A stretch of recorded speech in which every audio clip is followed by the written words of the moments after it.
groups of people to develop me a business engagement platform, which will go from everything to curriculum to research and knowledge transfer. And I want to know that we are completely connected. And the term I use in our business school is, I want a business school without walls.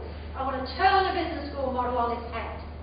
I want industry in and out all of the time. I want them sitting in my classes. I want them phoning me up. I want them saying, hey Chris, have you got anybody who knows about so-and-so? I want to be able to send my staff to work in industry for a month, for 2 or 3 days.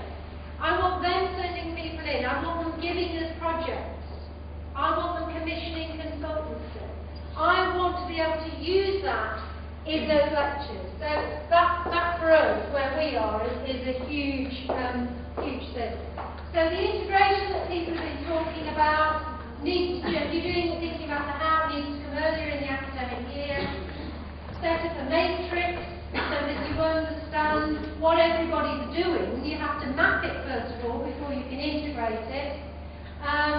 Then identifying common topics, common teaching and assessment, and communicating, having a dialogue between you. And then the industry engagement group, alumni engagement. You have a huge alumni. What are you using? 1%, 5%? You know, things are fantastic. People love coming back to the place that they graduated in and having a platform to talk about themselves. People love talking about themselves. So, you know, use it. You know, it's fantastic, you know. And you know, instead of, if you think they're not a very good presenter, do get students to interview them. Do it as if you're doing a live show on telly, you know, sort of, and what happens next in your career. Do the stuff around their career development. MDPs, management development programs, that you need more of, so that you've got that. Because if you deliver MDPs, you need to be logging the little snippets that they're telling you that you then use in your lecture. Say, oh, well, when we had IBM in, IBM was doing so-and-so, you know. Well, yeah. As a student, ears prick up, you know. If somebody's on the MDP and you spot them and think they're good, get them back in to talk about something that they were doing, you know, so to use them. The course structure vetted by industry. So, you know, get industrialists involved in your course. How up to date is it? And faculty's involvement with industry bodies. So, you know, if this is a key pillar of your vision or your strategy, get out there and do it.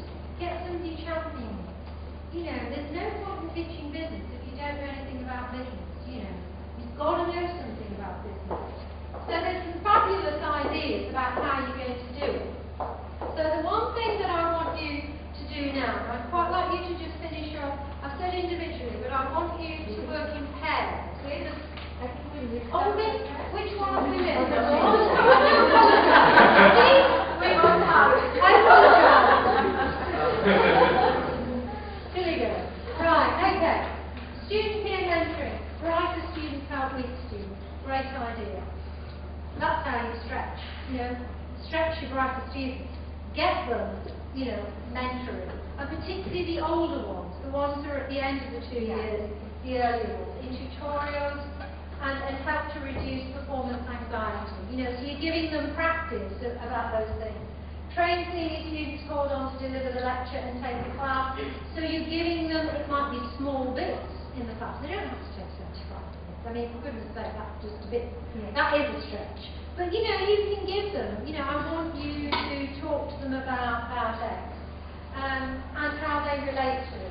Train students to give exam tips in tutorials in the last 2 sessions. That's a great idea. You know, it's that, they've got a stake in what they're doing. Facebook, Twitter, mentoring community. Why not? That's the medium they use.